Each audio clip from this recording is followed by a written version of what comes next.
ঠিক আছে, সন্মুখত লোকসভা নিৰ্বাচন। অহাকালিৰ পৰা ষ্টাৰ্ট। কোনে দিব কাক ভোট? বুকুত ধপ ধপ। আমাৰ বাৰু নহয়, প্ৰাৰ্থীবিলাকৰ বুকুত ধপ ধপ। ৰাজনৈতিক পাৰ্টীৰ পাছত ঘোঁৰাবিলাকৰ বুকুত ধপ ধপ। আমাৰ কি হ'ব, ইয়াৰ কি হ'ব? কোনে কাক ভোট দিব? 14খন আসনৰ বাবে অলৰেডি অসমত হৈ গৈছে যুদ্ধ, ৰাজনৈতিক যুদ্ধ, ৰাজনীতিৰ সংগ্ৰাম। এতিয়া এনে প্ৰাংগণত, এতিয়া এনে সময়ত আপোনালোকৰ বিচাৰ বিবেচনা, আপোনালোকে ভোট বাৰু দিব কাক? আমি আচলতে ভোট কাক দিয়া উচিত? 14টা লোকসভা সমষ্টিৰ ভিতৰত 2-3টা লোকসভা সমষ্টিত আকৰ্ষণীয় হৈ পৰিছে, যেনে লুৰিণজ্যোতি গগৈ ডাঙৰীয়া ভাৰ্চেছ সৰ্বানন্দ সোণোৱাল ডাঙৰীয়া, আমাৰ গৌৰৱ গগৈ ডাঙৰীয়া ভাৰ্চেছ তপন কুমাৰ গগৈ ডাঙৰীয়া। আৰু আছে এনেকুৱা বহুত প্ৰাৰ্থী। চৰ্চাত চলা এই 4জন প্ৰাৰ্থীৰ নাম আমি ব্যক্ত কৰিলো: বিজেপি, কংগ্ৰেছ, এজেপি, AIUDF। আৰু অসমৰ ৰাইজৰ মাজত এই সংগ্ৰাম। পোনপ্ৰথমতে গাইজ, আমি আহিছো বৰ্তমান হৈ থকা অসমত, ভাৰতবৰ্ষত বিজেপি চৰকাৰখনৰ, অৰ্থাৎ আমাৰ চৰকাৰখনৰ মাজলৈ। পোনপ্ৰথমতে আহে উন্নয়ন।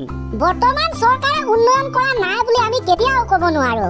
যেনে ৰাস্তা ঘাট নিৰ্মাণ, দলং নিৰ্মাণ, হস্পিটাল নিৰ্মাণ, যুৱক যুৱতীক চাকৰি প্ৰদান, এই সকলোবিলাক উন্নতিৰ নামত পৰে। হয় ছাৰ। দ্বিতীয়তে আহিব শিক্ষা ব্যৱস্থা। শিক্ষা ব্যৱস্থাত কি চলিছে, কি চলা নাই সেইটো আমি নকলে হ'ব, হয়তো আপোনালোকে নিজে প্ৰত্যক্ষ কৰিব পাৰিছে।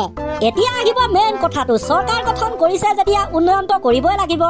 কিন্তু এয়া প্ৰকৃত উন্নয়ন হৈছেনে, সেইটোহে বেছি লক্ষণীয়। এইটো ৰাইট কথা। 3 নম্বৰতে আহিব বিভিন্ন ধৰণৰ আঁচনি প্ৰদান কৰি হিতাধিকাৰী সৃষ্টি। অৰুণোদয় আঁচনি, PM কিষাণ আঁচনি আদিকে ধৰি বহু আঁচনি, বিধ আঁচনি বৰ্তমান অসমত পৰিলক্ষিত।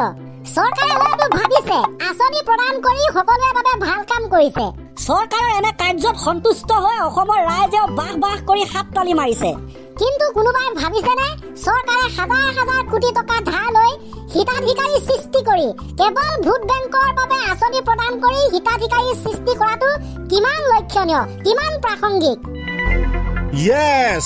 হয় ছাৰ, চৰকাৰে অৰুণোদয় আঁচনিৰ নামত 1200 টকা প্ৰদান কৰিছে সঁচা, কিন্তু মূল্য বৃদ্ধি কৰি তাতকৈ যে বেছিকে লুটি আছে সেইবোৰ বাৰু কোনোবাই ভাবি চাইছেনে? এইটোক চামুচেৰে দি বেলচাৰে উঠাই নিয়া বুলি নকয়নে?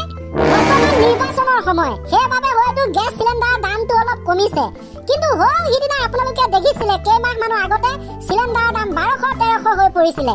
গতিকে এবাৰ ভাবি চাওক, 1200 টকা অৰুণোদয় আঁচনিৰ নাম দিছে, কিন্তু 1300 টকা লুটি আছে চিলিণ্ডাৰৰ পৰা। ডিজেল পেট্ৰল নেক্সটত আহিব। উদাহৰণস্বৰূপে অৰুণোদয় আঁচনি পাইছে হয়তো 10জন মানুহে, কিন্তু ডিজেল পেট্ৰল যে ভৰাব লাগে 20জন মানুহে।